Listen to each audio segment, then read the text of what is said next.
Bueno amigos, bienvenidos a una nueva edición del Último Hogar. Vamos a hablar hoy de un libro, yo diría que un libro muy especial. Diría que es el libro por antonomasia de la última Feria del Libro de Gran Canaria. ¿De qué libro estamos hablando? De Tiempo de Leyendas. Este libro quedé en comentaros un poco cuando me lo leyera qué me había parecido. Pero bueno, antes de empezar a hablar del libro, mirad qué bien rodeado estoy. Aquí tenemos a Luna, que siempre atenta, ¿eh? Mira qué guapa, mira, ya está, ya la espanté. ¿Qué le vamos a hacer? Y aquí tenemos a Iris. Iris sí que mantiene el tipo y no se va. Dicho esto, vamos a hablar un poquito de los autores que salen aquí.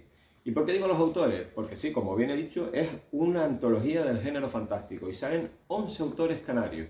11 autores canarios que, como bien dice mi amigo Raiko al final del libro, voy a leeros un parrafito pequeño, este libro que acabas de leer, Tiempo de Leyendas, tiene una peculiaridad que quizás no, se te ha pasado desapercibida. Todos los relatos están escritos por autores nacidos en las Islas Canarias o que han desarrollado en ellas su carrera literaria. Ojo, para la inmensa mayoría, más de uno dirá, autores canarios, no sé qué, pues no os equivocáis, aquí hay autores canarios que han sido premiados con prestigiosos premios de la literatura española y a nivel internacional.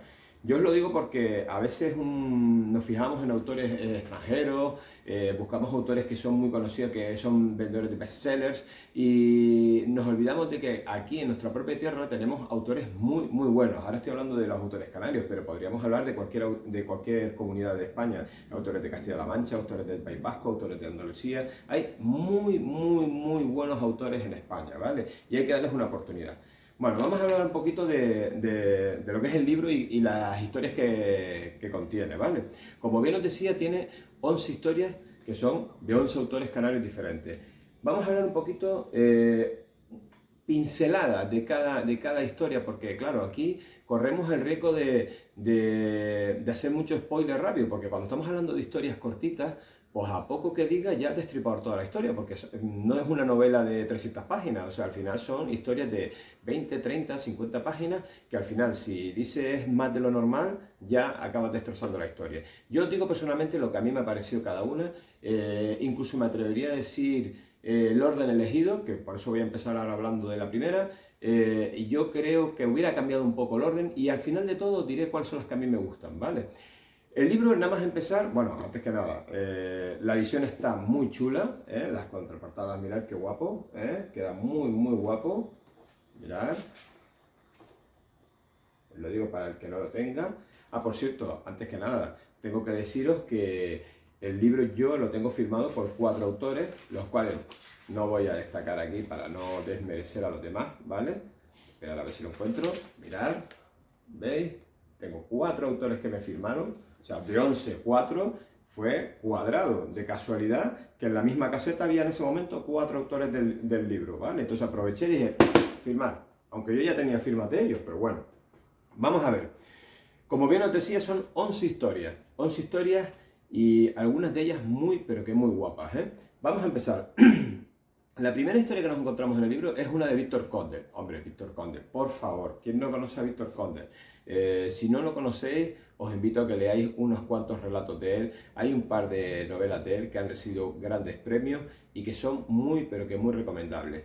La historia de Víctor Conde, que se titula Avenida Moníaco, a mí personalmente, me parece demasiado lenta, una lectura un poco demasiado abstracta, historia un poco confusa.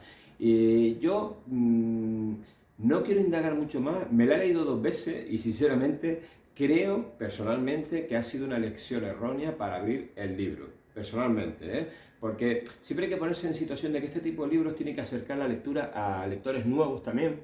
Y yo creo que aquí Víctor Conde, teniendo las novelas que tiene, las historias que tiene, la imaginación que tiene, personalmente no creo que sea la historia perfecta para abrir este libro. Yo lo hubiera puesto entre medio de otras, ¿vale? Pero bueno, no sé quién para hacer la maquetación de este libro y bueno, tampoco pasa nada. Pasamos a la segunda historia. La segunda historia es de Helio Quiroga, el drenador linfático. Bueno, esta historia ya es otra cosa diferente, totalmente. No tiene nada que ver, además el contraste con la primera se nota enseguida. Es muy amena la lectura muy rápida y amena, como os está comentando. Mucho diálogo, vampiros. Y aunque tiene un final predecible, la historia no por ello es menos menos sorprendente, ¿vale? O sea, al final tú estás todo el momento pensando, va a pasar esto, pasa, pero te sorprende también cómo te lo relata. La siguiente historia, que es la tercera, es la de Adrián Trujillo Marrero, Nigromante.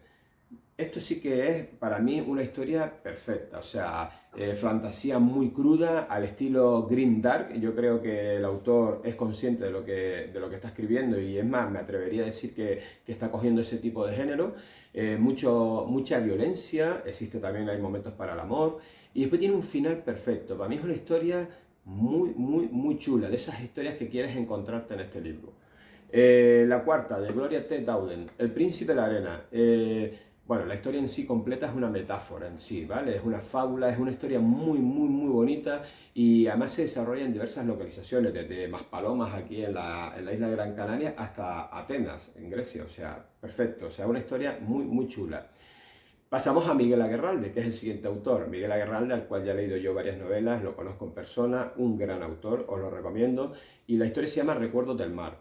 Vale, aquí Miguel Aguerralde es curioso porque los que habéis visto, por ejemplo, la película de Tormenta, la de Tormenta Perfecta, pues imaginaros ese ambiente, lo que es el ambiente de Tormenta Perfecta, el pueblo donde están los familiares de los personajes, eso lo mezcláis con un poco de aire de Lovecraft y os encontráis esta historia que para mí está muy bien desarrollada. Un personaje atormentado, único superviviente de una desgracia y que solo necesita una oportunidad para demostrar que no es un gafe, que lo que sucedió no fue por culpa de él, sino que, oye, fue casualidad, pero también es verdad que se esconden más cosas en la historia, ¿no?